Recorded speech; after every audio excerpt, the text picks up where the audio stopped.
Hello and welcome to Inside Beds, the show where we give you all the great things happening at the University of Bedfordshire, Luton, Bedford and Milton Keynes. And we've got some great stuff on the show for you. Let's go see. We have a look inside the studios of RadioLab, the university's on the radio station, as well as an interview with Matt Odoom. Then we have the second presenter versus presenter, the series that pits Ryan and Siobhan against one another to see who is the best student. And finally, we have an interview with one and only radio and television host, Melvin Odoom.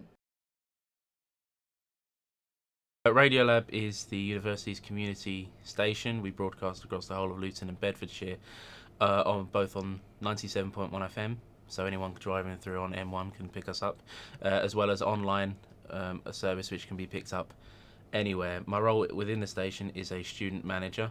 There's 6 of us in total. My main role is the sports side of things, but I do a lot of the daytime show programming as well. So I'm deal with the presenters that we've got on the station, who are all volunteers, and the sports is we have a handful of sports shows on which I sort of make sure run smoothly as well. We have a set sort of programming that we need to stick to. So, for example, there's a difference between the morning to the daytime, and it's just trying to make sure that our presenters, who come from all different backgrounds and different music tastes, play out what we need to be doing, and also as well making sure that we've got original content being played out on a regular basis.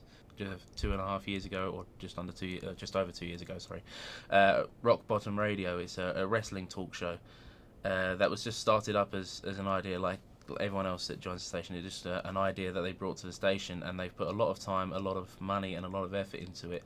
They've now got thousands of followers on Twitter. They've had massive wrestling guests in from the indie scene and the big level, WWE, ex-WWE stars as well.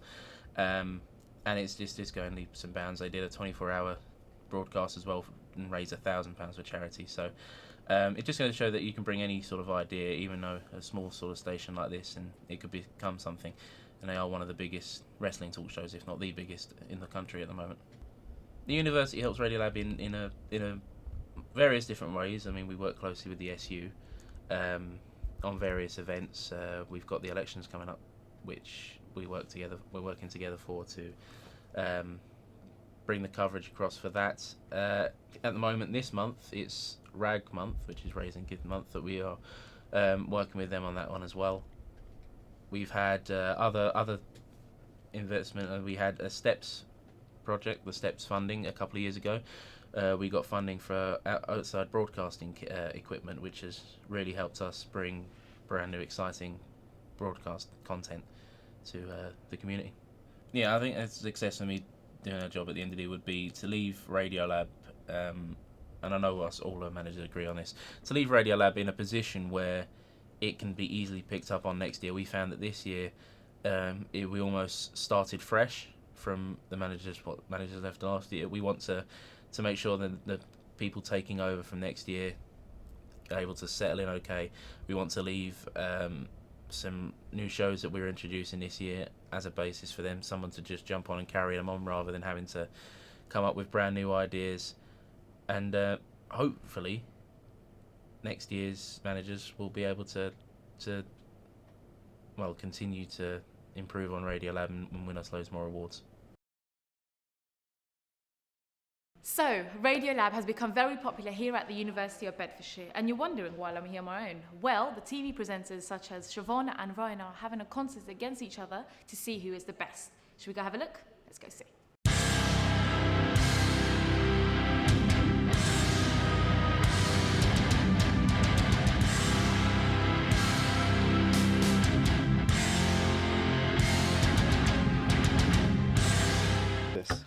Alright then, ladies first again.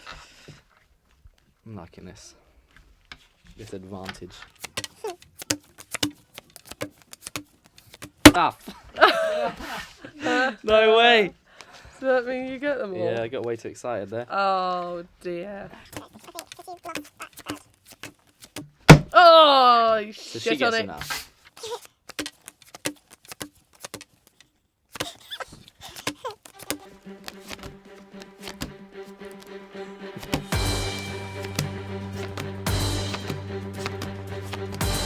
I didn't even get to put one down between those two. Is that your cards now? I She thought I it. won. No, you put 2 in a row.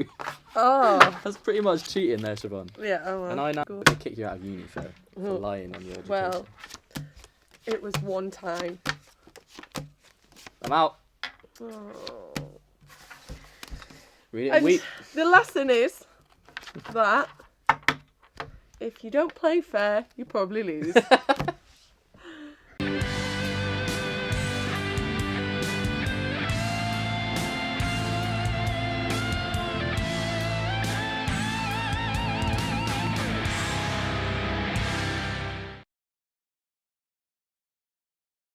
Moving on, we had the amazing radio and TV presenter Melvin Odoom, who came here at the University of Bedfordshire to give us a masterclass on his TV presenting to the students and the future presenters here. We're going to ask him a few questions before he goes. Hello, I'm Siobhan and I'm here with Melvin Odoom to film an interview for Beds TV. Melvin Odoom is a radio DJ on Kiss FM. He has also just won the Christmas special of Strictly Come Dancing. So he's also a master on ballroom. Don't know about that, Siobhan. No? Alright. Only that particular dance. I was the first one out of the actual series last year. I know! That's Yeah. what I think it was a fix, personally. That's my view on that. I think it's a fix. How you doing, Siobhan? I'm alright. Can I just say, how could you go from being the first voted out in the real competition to actually being the winner? It's a really long story, but when I was on the show, the person that I was in the bottom 2 with was injured and she couldn't do a dance off. So I didn't really get the opportunity to fight for my position. So I left the show. But then they called me back up again, BBC, and I was given the opportunity to do the Christmas special. So I just worked my butt off for weeks and weeks and weeks. And then I was lucky enough to win. Yeah. Well, if I went on it, if I was ever famous, You will be. well, you never know. I hope so. No, but I've got 2 left feet, so I would never ever been able to dance. Well, I could only do like dancing in the clubs. I've never done ballroom or Latin dance before, and a lot of the people there's loads of different levels of dance on that show. There's people like Danny Mack, who he came from a performance background, and then people like myself and Ore, who won the show last year, who didn't really do any ballroom or Latin, but you just give a lot of your time to it and you learn as much as you can. And we had really great dance teachers, so you're able to pick up as much as you can, and even if you do have 2 left feet like yourself, you could still do pretty well on the show. Yeah. Well, maybe. So how intense was the training? The training was insane because I do a breakfast show for Kiss FM in the morning, Monday to Friday, and that's 6 till 10. Then I'd get in a car and go to like a studio in North London, and I trained from about 11 till 5 p.m. like Oh my back to god. back. I had like a lunch break, and it was just really intense because of doing the breakfast show alone anyways, crazy because you're constantly tired. Yeah.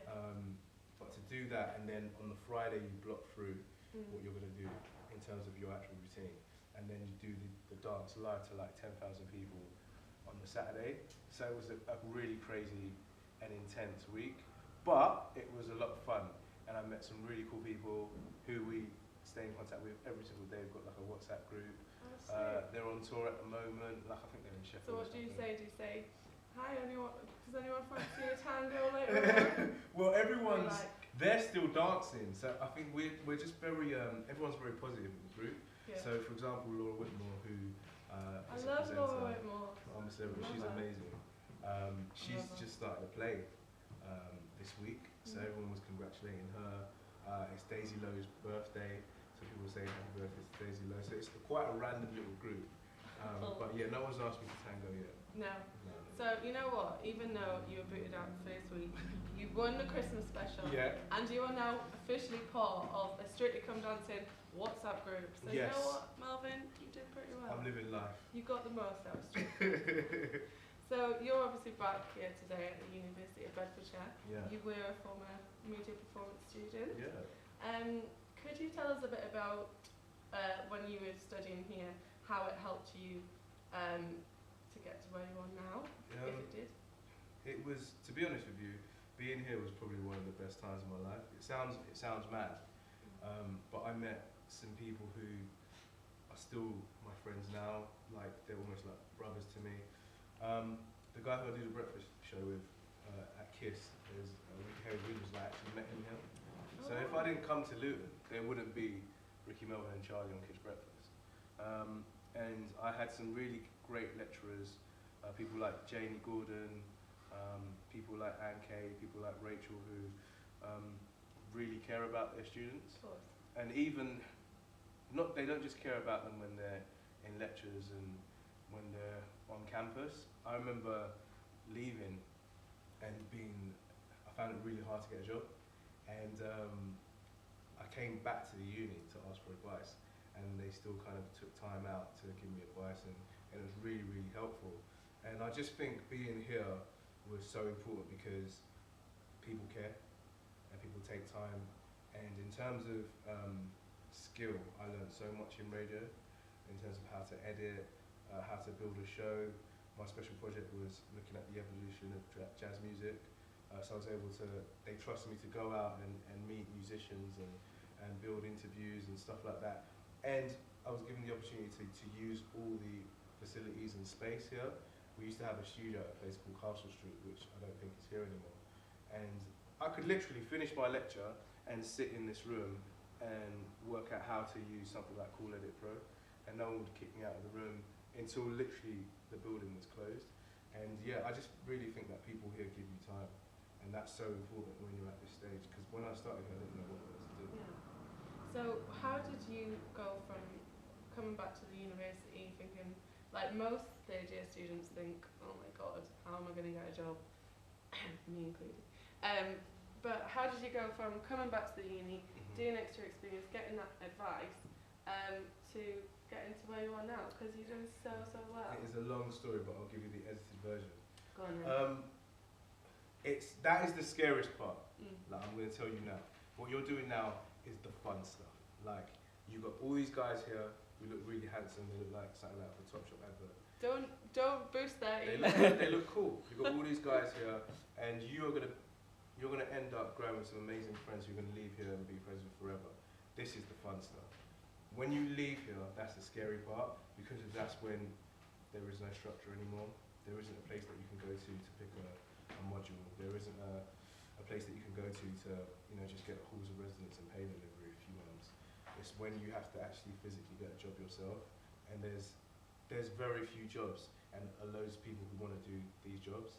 And for me, I came out and I approached the radio station with no experience, and they basically said, well, you have no experience, so you can't work here. And I remember feeling really disheartened, because I was like, well, how do you get experience if no one's going to give you the opportunity to work? So I started working with young people. I worked in East London for a place called the Froude Centre, and I used to do these little workshops, like summer schools and stuff, and I worked for Town Hamlets College. And the reason I came back was to speak to Anne Kay, and Anne Kay was like, Melvin, look, I know you're not doing what you want to do in terms of media, but why don't you merge what you've learned at uni and the fact that you're working with young people together? And I was like, what do you mean? And she was like, well, why don't you think about looking at kids TV? And I was like, wait, I was thinking, that's not cool, I don't want to dress up as a Teletubby or nothing like that. And she's I like, would. yeah, Okay. well, at the time I was like, no, because I just wanted to be on something like MTV. Yeah. And then she was like, look, Melvin, just go out there and see if you can get into kids TV. You've got the experience with young people, so you know how to connect. And randomly, someone who was a student here as well was working with the BBC, and she said, I'm working on this show called Dick and Dom in the Bungalow. Do you want to come and do some acting? And I was like, cool, like, I'm not doing nothing else on a Saturday morning. That's fine. Yeah, it's cool. I'll be on telly. So I arrived, and they were like, dress up in this dolphin outfit or something. Was it Dick and Dom in the Bungalow? Yeah, alright. I love that show. It was an amazing show. And I just did like a silly little dance. And at the end of the show, the producer came down and said, look, Melvin, that was really funny. Do you want to come back and do some more work? We can't pay you, but you can see how TV works, meet a few other people. And I was blessed that the show got bigger and bigger and bigger. And then they were able to pay me. And while all that was going on, I started working for a station called One Extra as a broadcast assistant. And then I entered this competition with Ricky, and we got signed to an agency, and then we made a show reel, and that got found by the guy, like a boss at KISS.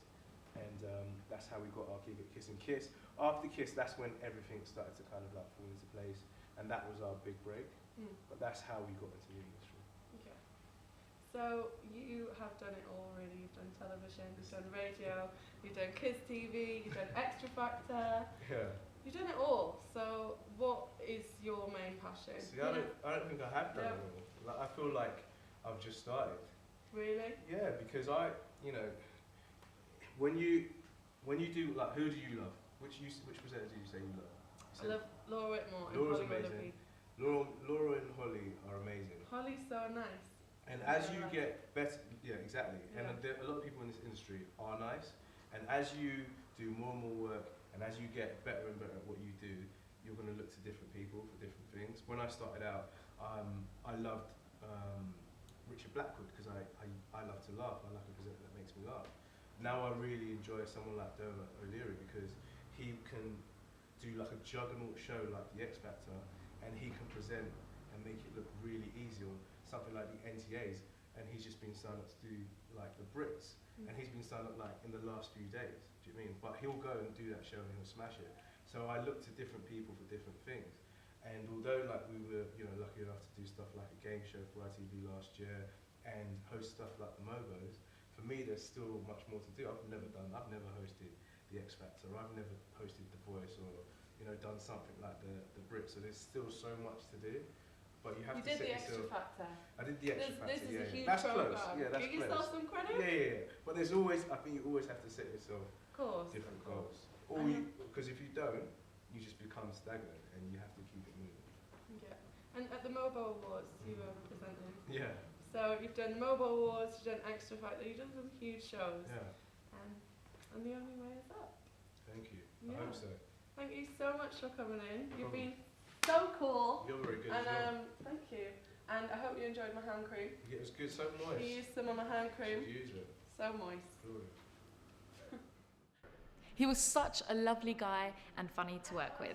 Now, that's all we have time for today. We'll hope to see you next week for more Inside Beds. I've been Amina. Bye-bye.